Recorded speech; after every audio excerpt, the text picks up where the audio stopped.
Good morning बच्चों हम प्रश्नावली 5.1 का 12वां सवाल देखते हैं। 12वां सवाल का पहला खंड देखिए।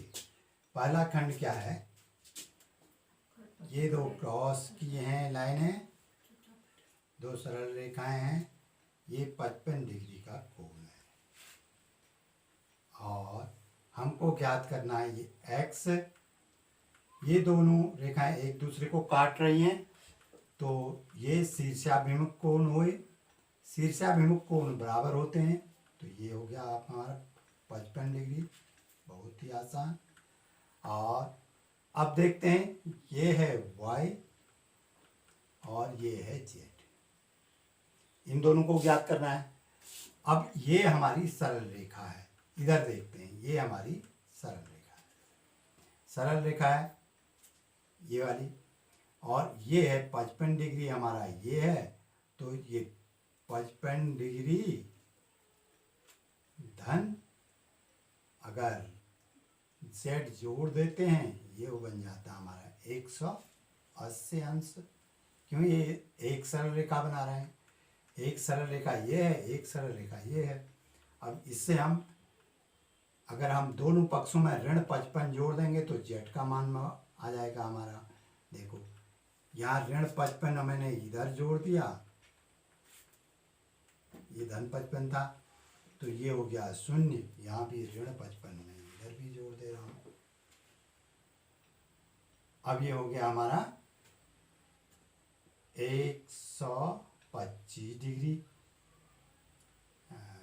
125 डिग्री। तो ये जेड का मान हमारा 125 डिग्री आ गया, तो ये ठीक इसके जो है शीर्षाभिमुख कोण y जो है शीर्षाभिमुख कोण है, ये भी 125 डिग्री हो जाएगा। ये हमारा सवाल हो गया। दूसरा देखते हैं, दूसरे में एक लाइन है, ये 25 डिग्री है, ठीक यहीं से एक रेखा हमारी सीधे गुजर रही है, ये x है, ये y है। ये हमको दिया है 40 डिग्री, दो कोण दिए हैं।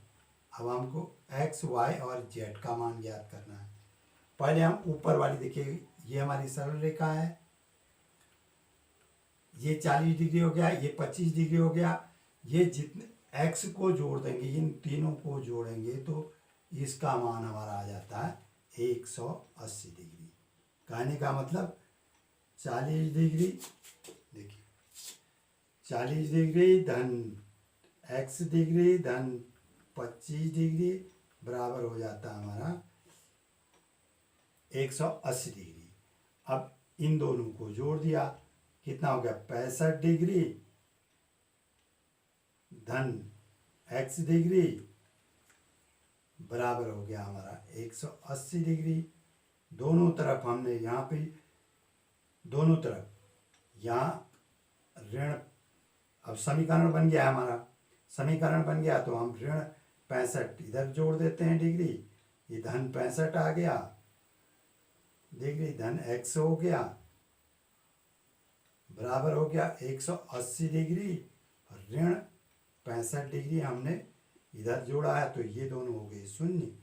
x डिग्री बराबर हो गया 180 में से 65 कम, 180 में से 65 कम हमारा हो गया 180 में से 60 कम 20 और 115 डिग्री, 115 डिग्री, 115 डिग्री, 155 डिग्री मैंने 115 डिग्री। अब x का मान हमारा 115 डिग्री आ गया। ठीक, अब देखते हैं इसमें, देखें इस सरल रेखा में देखते हैं, ये जो है 40 डिग्री है तो ये भी, ये इसका शीर्षाभिमुख है तो ये भी 40 डिग्री हो जाएगा। अब क्या बचा हमारा, ये 40 डिग्री है और इन दोनों का योग जो है 180 डिग्री है, तो वही करेंगे हम, 40 डिग्री धन y बराबर 180, दोनों तरफ हम ये कर देंगे, y बराबर आ जाएगा हमारा, ये इधर भी ऋण करेंगे तो ये कैंसिल हो जाएगा, यहाँ घटा देंगे तो 140 डिग्री। ये हमारे उत्तर हो गए। तो इसी के साथ ये प्रश्न समाप्त हुआ। प्रश्न नंबर 13 देखते हैं। प्रश्न नंबर 13, इसमें रिक्त स्थानों की पूर्ति करना है और ये प्रश्न जो है आपके इस पूरे पाठ के सारांश है, एक तरह से ये पूरा पाठ का सारांश है। तो इसमें हम देखते हैं, पहला देखिए, यदि दो कोण पूरक हैं तो उनके मापों का योग, यदि पूरक हैं तो उनके मापों का योग कितना होगा, एक समकोण, यहाँ पर लगेंगे 90 डिग्री या एक समकोण। दूसरा, यदि दो कोण संपूरक हैं तो उनके कोणों का माप 180 डिग्री होगा।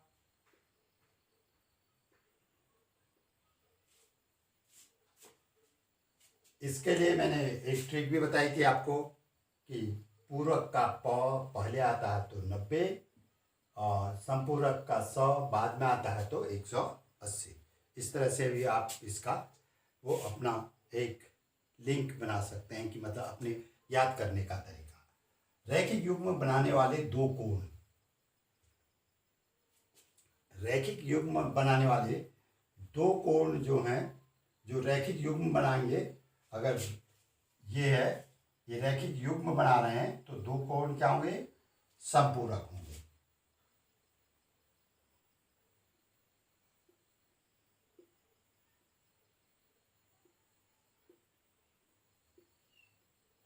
संपूरक होंगे। रैखिक युग्म तभी बनेगा, ये अगर ऐसे कर दे रहे हैं हम, ये छोटा बना दे रहे हैं, ये बड़ा है, तब भी आपका संपूरक होंगे। दोनों का योग जो है 180 डिग्री होगा।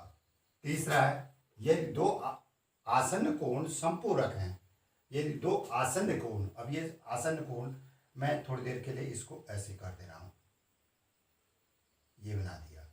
ये आसन्न कोण तो है, एक भुजा दोनों में कॉमन है, एक शीर्ष कॉमन है, कोई बिंदु अंतः बिंदु कोई भी ऐसा नहीं कॉमन है, मतलब यहाँ पर कोई बिंदु में अंतः बिंदु लेता हूँ तो इसमें नहीं है ये, अगर इसमें कोई बिंदु लेता हूँ तो ये इसमें नहीं है।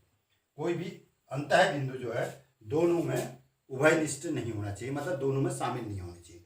मतलब रेखा के एक तरफ, सामान्य भाषा में आप ये समझो कि रेखा की एक तरफ, उभयनिष्ठ रेखा के एक तरफ एक कोण बनेगा, दूसरी तरफ दूसरा कोण बनेगा। अब ये यदि आसन्न कोण संपूरक हैं,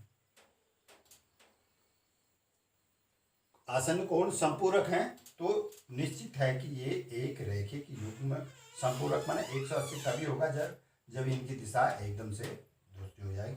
रैखिक युग्म बनाएंगे, रैखिक युग्म बनाएंगे।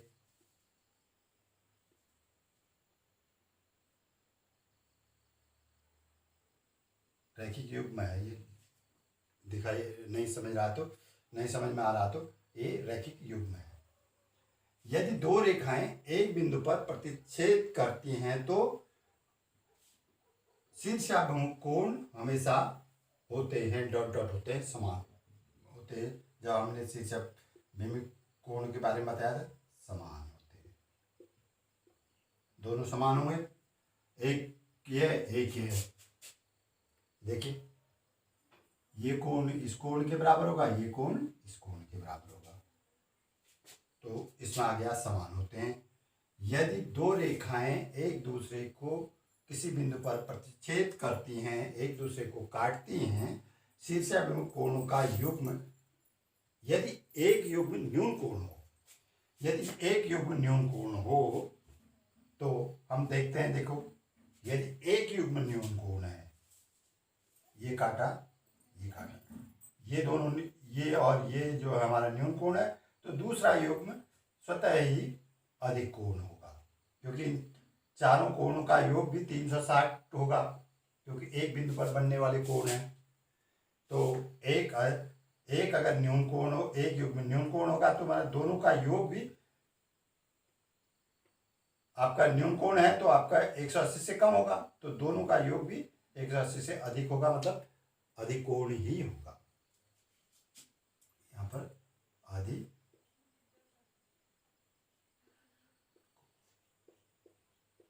ये हो गया आपका सवाल नंबर 13। अगला हम सवाल देखते हैं, सवाल नंबर 14। संलग्न आकृति में निम्नलिखित कोण युग्मों को नाम दीजिए। अब आपको पहचानना है, आकृति में आपको तरह तरह के कोण हैं, शीर्षाभिमुख कोण भी हैं और आसन्न कोण भी हैं, पूरक कोण है, संपूरक कोण है, तो इनको, इनकी पहचान करनी है आपको इनको पहचानना है। देखिए सबसे पहले शीर्षाभिमुख कोण, शीर्षाभिमुख दो रेखाएं ए सी और बी डी, दो रेखाएं एक इस बिंदु पर काटती हैं। इस बिंदु का कुछ नाम दिया होगा उन्होंने, ओ दिया है, इस बिंदु का ओ दिया है। तो अब ये एक दूसरे को काटते हैं तो चार कोण जो बनेंगे हमारे, दो जोड़े बनेंगे शीर्षाभिमुख के, दो समान, एक समान, दो एक समान। तो अब इसमें एक तो ये बना ए ओ बी, लेकिन ये कैसा बना, न्यून कोण बन रहा है, न्यून कोण बन रहा तो ठीक इसके सामने ये भी न्यून कोण बनेगा, लेकिन कह क्या रहा है, शीर्षाभिमुख अधिकोण कौन सा बन रहा है, शीर्षाभिमुख अधिकोण। अब ये दोनों तो हमारे, इससे कर लेता हूं, ये दोनों कोण जो है हमारे, ये और ये दिखाई दे रहा, ये और ये कोण जो है हमारे शीर्षाभिमुख कोण है, समान है, लेकिन ये जो है दोनों न्यून कोण है, ये न्यून कोण है। अभी इससे वाले पहले प्रश्न में अगर दो एक जोड़ा, अगर आपका एक युग्म जो है न्यून कोण होगा तो दूसरा युग्म जो है अधिक कोण होता है। तो दूसरा अधिक कोण कौन सा होगा, ये वाला होगा, ये वाला, इधर वाला, इसको मैं डबल रूप से दिखा दे रहा हूँ, ये, और इसकी सीध में ये वाला बन रहा है, ठीक है, ये वाला जो, ये। अब ये दोनों शीर्षाभिमुख कोण है, अधिकोण भी हैं, तो इनके हम नाम लिख लेते हैं। ये हैं दोनों, पहले वाले का नाम है ए ओ पी, कोण ए ओ बी, और दूसरा बी ओ सी, कोण बी ओ सी। आसन्न पूरक कोण, आसन्न कोण है और पूरक कोण है। आसन्न कई कोण बन रहे हैं, देखिए आसन्न कोण, अगर इन दोनों की बात करता हूं मैं, पहले इन दोनों की बात करता हूं, देखो ये दोनों भी आसन्न है, एक भुजा आपकी उभयनिष्ठ है दोनों में, अगर मैं इसको एक नाम दे रहा हूं, इसको 2 दे रहा हूं, इसको 3 दे रहा हूं, इसको 4 दे रहा हूं, इसको 5 दे रहा हूं, देखिए 1 और 2 भी आसन्न है, 5 और 1 भी आसन्न है, और उसके अलावा 2 और 3 भी आसन्न है, क्योंकि इनके एक भुजा बीच की उभयनिष्ठ है, एक तरफ ये बना, एक तरफ ये बना, कोई अंतर, एक शीर्ष है, एक कॉमन भुजा है, और कोई भी अंतः बिंदु उसमें उभयनिष्ठ नहीं है, मतलब कोई भी अंतः बिंदु ऐसा नहीं कि दोनों में शामिल है। कहने का आशय, एक तरफ एक है, एक तरफ एक है।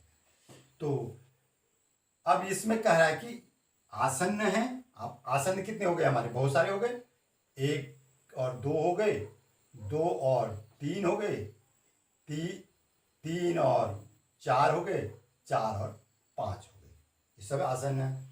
लेकिन अब कह रहा है पूरक हूं, पूरक होने के लिए 90 डिग्री, अभी बताया था पूरक व पहले 90, तो 90 डिग्री कौन बना है, केवल ये दोनों बना रहे हैं, ये दोनों इधर वाले दोनों बना रहे हैं, इनका नाम लिख देते हैं हम, ये दोनों जो है 90 डिग्री बना रहे हैं, कोई बिंदु उभयनिष्ठ है, शीर्ष एक है, एक भुजा आपकी दोनों में है, और ये दोनों भुजाएं अलग अलग हैं। तो ये कोण हो गया आपके ए ओ बी, कोण ए ओ बी, और